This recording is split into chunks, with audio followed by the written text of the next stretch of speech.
Suspense. And the producer of radio's outstanding theater of thrills, the master of mystery and adventure, William N. Robeson. Not many of us rob banks, or traffic with the supernatural, or commit murder, or indulge in the other forms of mayhem and madness of which our suspense plays are concocted. Yet most of us are destined to play our parts in one of the most suspenseful dramas man can experience, the birth of a baby. That's what our story is about. That and the Hollywood Freeway. That swift and terrifying facility built by man, not for the convenience of men, but for the convenience of machines. It is the most heavily traveled road in the world. It knows death intimately, almost daily. And joined in this writhing, lethal mésalliance, it is a blind and callous stranger to life. Listen then, as Mr. Frank Lovejoy and Miss Joan Banks star in Ivy is a Lovely Name, which begins in just a moment. Mutual of Omaha, celebrating its 50th year of service, has important news for men and women aged 50 and over. As a special anniversary offer, Mutual of Omaha has just extended its senior security plan to qualified men and women beginning at age 50 at a saving in premium up to 35%. It's an individual policy providing hospital, surgical, convalescent, and nursing home benefits with a special renewal guarantee provision and a 10-day money-back guarantee. This new protection by Mutual Benefit Health and Accident Association is now available in most states. For details, contact your local Mutual of Omaha representative. He's a neighbor of yours, and his phone is listed in the yellow pages of your directory. Or write for details to Mutual of Omaha, Omaha, Nebraska. It's the new low-cost senior security protection for men and women aged 50 and over. Write today to Mutual of Omaha, Omaha, Nebraska for details. And now, Ivy is a Lovely Name, starring Frank Lovejoy and Joan Banks. A tale well calculated to keep you in suspense.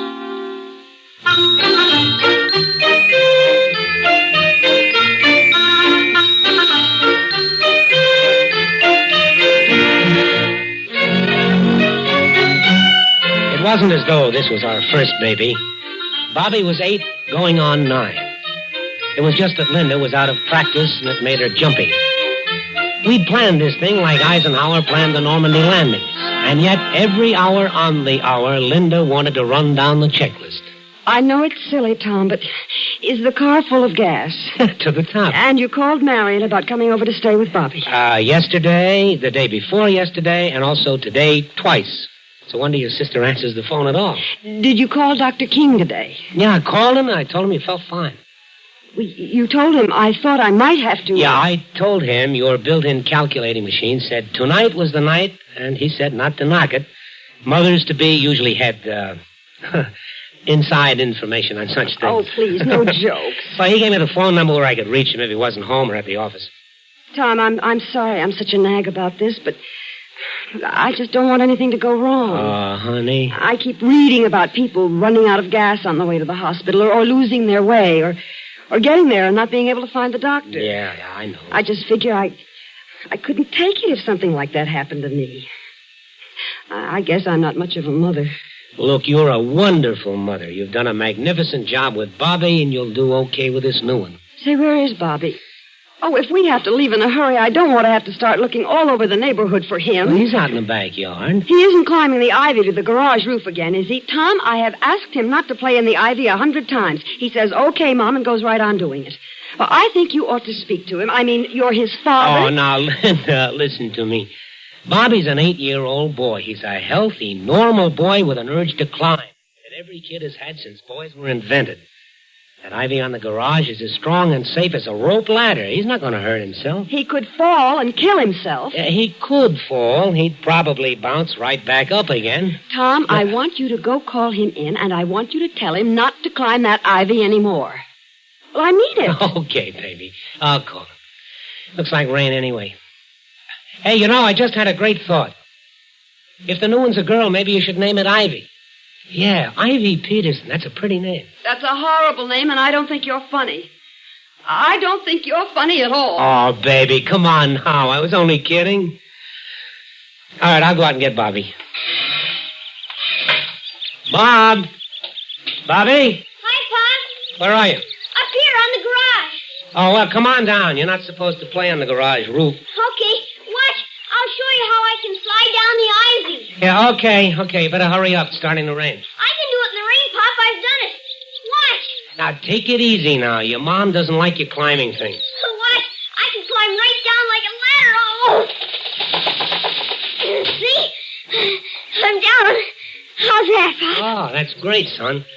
But only your mom doesn't want you to do it. You might lose your grip and fall. You'd get very badly hurt. Now, you wouldn't want that, would you? Well, I fell lots of times and I didn't even hurt myself at all. I can climb easy. Yeah, I know. Well, now, but before we go in, I want you to listen very carefully. I don't want you to mention the ivy or the garage to your mother. Okay. No, I'm serious about this. Your mom is a little, well, she's not exactly herself. She's nervous. She worries about little things because, She's going to have a baby, isn't that right, Pop? Yeah, that's right, son. I couldn't have put it better myself. I sure hope it's not a girl. Oh, what's wrong with girls? Oh, they cry all the time. They dress in dresses. They can't climb or anything. Well, your mother wants a girl, and I'd kind of like one myself. You're enough boy for one family. Now, come on in the house. It's really beginning to rain. Tom. Yeah, we're here, Linda. Tom, please hurry. What is it, baby? Tom, I think you better call Dr. King. I think it's time to go. Oh, okay. Okay, I'll call him right now. Look, Bobby, you can help. Go in your mother's room, get her overnight bag. It's at the foot of the bed. Okay, Pop. You'd better call Marion. Yeah, now, take it easy, sweetie. I'll call her first. I gotta call the doc. Then I'll call your sister. Oh, let me see. It's almost dark. If we can get out of here, say, in 15 minutes, we should get to the hospital by time... hello. Dr. King there. Oh, it's you, Doc. This is Tom Peterson. Linda, my wife, Yeah, Linda, yeah. Oh, she's fine. But she's going to have the baby, and... Yeah, well, she thinks we better go pretty soon, Doc. She says... Tell him now, Tom. Please tell him now. She says now, Doc. Yeah, I know. Okay. Yeah, I'll drive her over there as soon as we can get away, and you'll be there? Okay, and thanks, Doc. Thanks a lot. Did he say he'd go right over to the hospital? Oh, yeah, that's right, baby. He'll be there. Now, all I got to do is get your sister Marion over here, and we can go. You get Marion on the phone, and that's the first hitch. She says her husband Gus had their car, and it blew a gasket or something, and now she's about to have hysterics because she has no way of getting over to take care of Bobby. And you make the only move you can. You tell her to forget it, and you'll take Bobby to the hospital with you. Bobby. Yeah, Pop? Now, look, we're going to have to change things a little. You're going with us. Oh, Tom! Oh, I can't help it, honey. Your sister got loused up with the car, and she can't get over here, so we got to do it this way. It'll be all right. Bobby won't be any trouble. Will you, Bobby? No, I won't be any trouble, I promise. Okay. Now, you all set, Linda? Yes. Bobby got the bag? Yep. Car's out front? Yeah. I could do without this rain, but you can't have everything. Tom, let's go. Oh, yeah, okay, we're off. And don't worry, baby. Plenty of time. I know the way to the hospital like a book. Just take it easy and relax, and don't worry, okay? Let's go.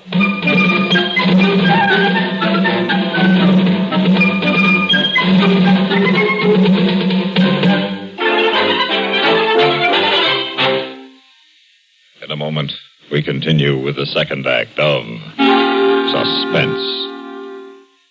The following message is from American Telephone and Telegraph. So long. Have a nice trip. Don't forget to phone. Getting away at last. It's a great feeling, isn't it? Looking forward to a carefree weekend or vacation. Especially if you've planned ahead by long distance. Now, let's see. You did phone about the cabin. Right. What about the Johnsons? I called them, too. They're expecting us. Oh, good. Well, I guess that takes care of everything. Yes, a little vacation planning ahead of time by long distance does a lot toward making a holiday carefree and fun. Right now is a good time to call while long distance rates are lowest. Remember, whenever, wherever you go this summer, go first by long distance.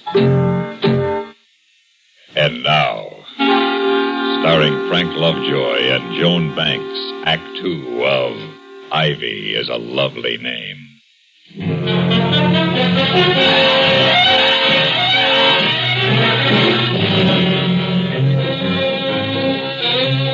gone over the route so many times in your mind you could drive it blindfold. But you hadn't planned on a San Fernando Valley rainstorm. A half an hour of rain and the streets are running knee-deep, and your windshield is covered with mud and water before the wipers can clear it. The only thing that's really on your side is time. Because you had everything ready to go, and Linda said she could tell sooner with a second child. Well, that's what she said. Tom, how long will it take to get there? Well, you know, we planned it for about 20 minutes, half an hour at the outside. With this rain, I mean. How long with this rain?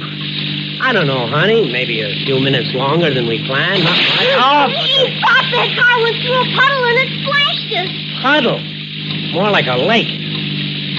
Won't be like this when we get on the freeway. Water doesn't stand on the road there. You think we should take the freeway with the storm? Well, you want me to drive through these lakes all the way to the hospital? Look, we get off this street in about 3 blocks and we get up on the freeway. From there on in, it's easy sailing. They drive pretty fast on the freeway. Oh, holy mackerel, honey. Will you relax? I drive the freeway to work every day of my life. I know it like a book. We'll get there on time. Now relax. You make the turn off Laurel Canyon Boulevard and climb the long ramp, and you're on the freeway. You've hollered right along with the next guy about the crazy, mixed-up Hollywood freeway system, but right now it looks great. 4 wide, velvet-smooth lanes inbound, 4 lanes outbound, and a lovely strip divider down the middle.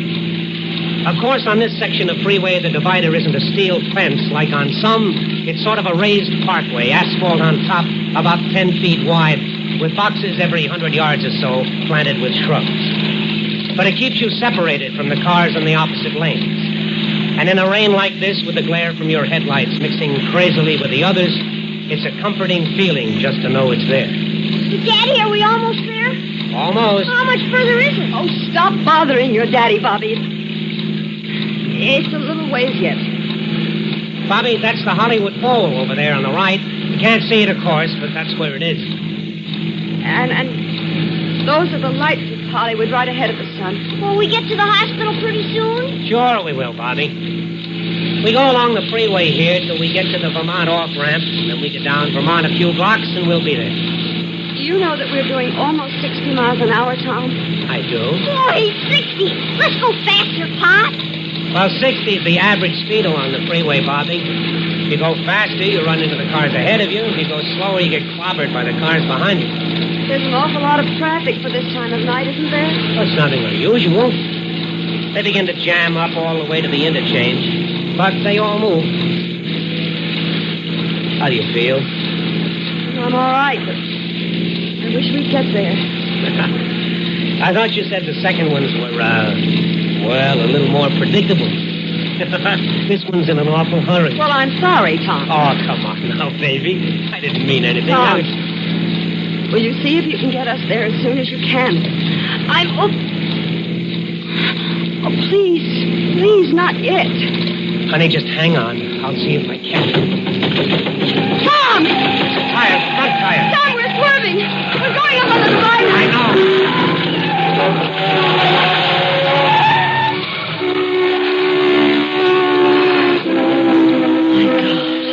You all right, baby? Yes. Bobby? I'm okay, Pop. Why'd you drive up here, Pop? The tire blew out. Oh, we're lucky. No one hit us. We didn't go across the divider into a car coming the other way. We're okay. Tom, I can't stay here very long. Take it easy, Linda. Hold on. I'll get out and flag down a car and get them to take us to the hospital. Now, you just sit tight. I'll get you there, okay?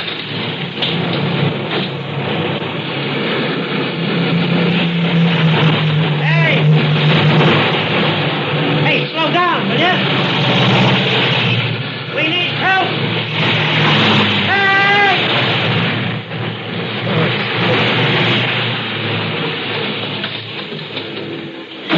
They won't stop, honey. Or rather, they can't stop. Everybody's going too fast to stop. What are we going to do? Well, I want you and Bobby to stay right here. I can't get across those 4 lanes of traffic. I'd never make it. I'll walk down along the divider to the next overhead street crossing.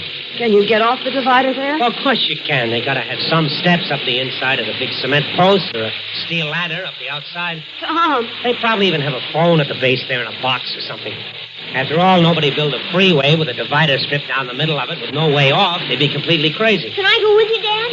No, I want you to stay here with your mom. I'll be back before you know it. It can't be too far. Please hurry, Tom. And be careful, please. Oh, don't worry, baby. I'll be back in a jiffy. You mean to walk ahead to the next overhead. But then you remember that you passed one back about a quarter of a mile, so you walk back along the divider instead. You walk and you begin to fight a crazy urge. It's like the feeling you had when you were a kid and you used to walk along the railroad tracks as if you were balancing on a narrow tightrope. And you were going to fall off, step off into space. And then, after what seems like an hour, you're at the overhead crossing. You look at the cement pillar rising 60 feet above you to the road bottom, with the decorative vines climbing thinly up the wet cement. And you look for the stairs or the ladder or the phone. And there are no stairs, there is no ladder, and there is no phone. There's just you and the raised divider you're standing on. And the cement pillar and the jigsaw of splashing headlights hurtling by you on both sides, not seeing you, not doing anything about it if they do see. And you've never felt so alone in your life. You've never felt so trapped. You've never been so scared.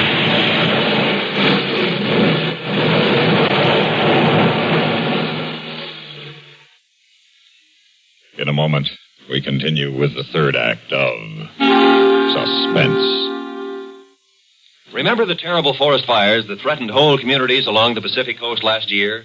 Or have you been in the vicinity of Bar Harbor, Maine, and seen miles and miles of beautiful forest land ruined by fire some years ago? Fires that destroy valuable timberland, wipe out whole towns, and endanger lives must be avoided. And it is possible, because 9 out of every 10 forest fires are man-made. Made, that is, through man's carelessness. A match tossed away when it's not quite out. A lighted cigarette butt flicked out of the window of a passing car. The smoldering ashes of a campfire left to burn itself out. These can and do cause costly fires. Summer and early fall are forest fire time, not so much because trees and underbrush are affected by the intense heat, but because more people are using the woods for hikes, picnicking, and camping, and more people are driving near or through wooded areas. This summer and all year long, make it a habit to be careful with fire whenever you're in or near the woods.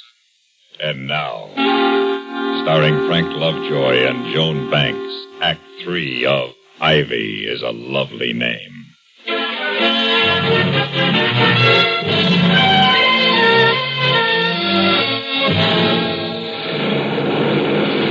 stand on the narrow concrete divider in the rain and you know you'll have to get off. You've got to get help for your wife and your son and the new life that's trying so hard to be born back in the car.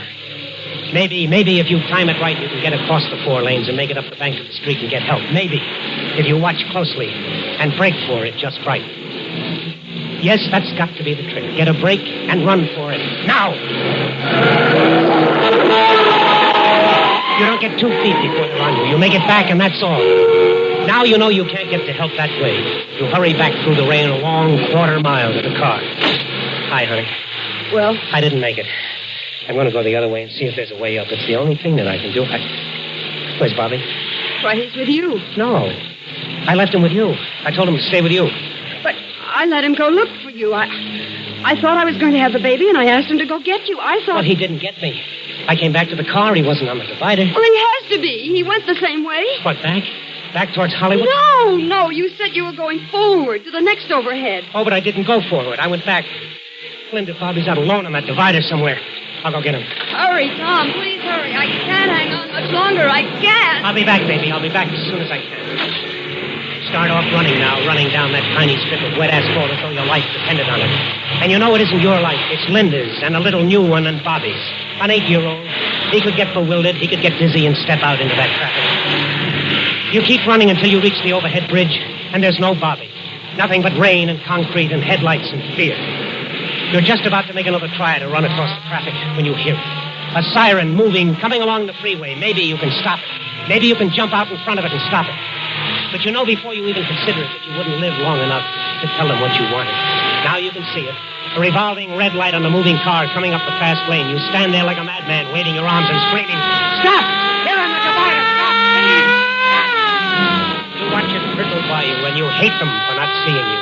You wonder if there is a way off this strip, this miserable, thin, wet divider. And then you realize the siren is dying down, not fading away, but stopping. You look down the divider to see the revolving red light on the top of the police car, and it's stopping by your car. It's stopping.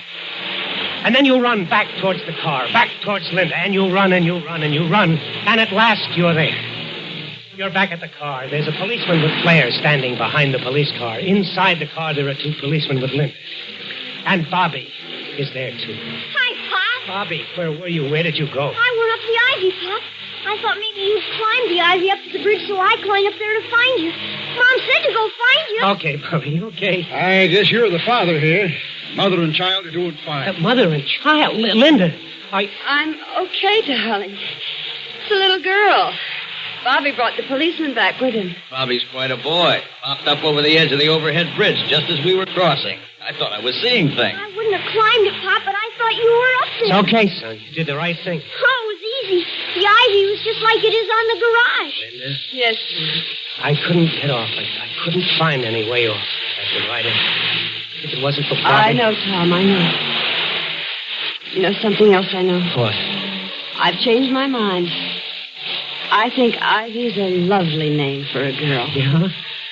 Ivy. Ivy Peterson. That is a lovely name. Hi, Ivy.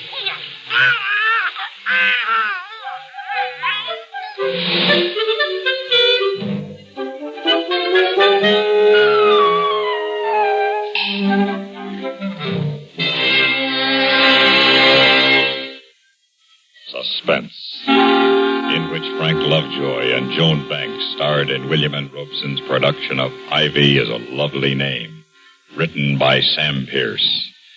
In a moment, the names of tonight's supporting players and a word about next week's story of suspense. Improved K-Site tune-up, the tune-up in a can. Fill it up, sir? Yeah, regular's good. Say, that engine of yours sounds like real tired iron. Thanks. Improved K-Site tune-up, the tune-up in a can. You got a valve sticking, too. What do you get to a gallon? Not much. Improved K-Site tune-up, the tune-up in a can. Want a tune job? Haven't got time. You don't need time. How can a tune job not take time? Improved K-Site tune-up, mister. 1 can in your gasoline and 1 can in your oil will clean your motor, your carburetor, your plugs. The works. And K-Site tune-up will unstick those valves. Get you more power and smoother performance. Quicker starting, too. Okay, but how much? $1.25 a can. Results guaranteed or double your money back. Would you start her up, please? Still sounds lousy. I haven't added it yet. Improved K-Site tune-up, the tune-up in a can. Supporting Frank Lovejoy and Joan Banks in tonight's story were Dick Beals, Sam Pierce, and Jerry Hausner. Listen. Listen again next week when we return with Mr. Jack Carson starring in Analytical Hour. Another tale well calculated to keep you in suspense. The latest news follows, then Have Gun Will Travel on CBS Radio. You've been listening to the OTR Gold Network. Find more classic radio at otrgold.com.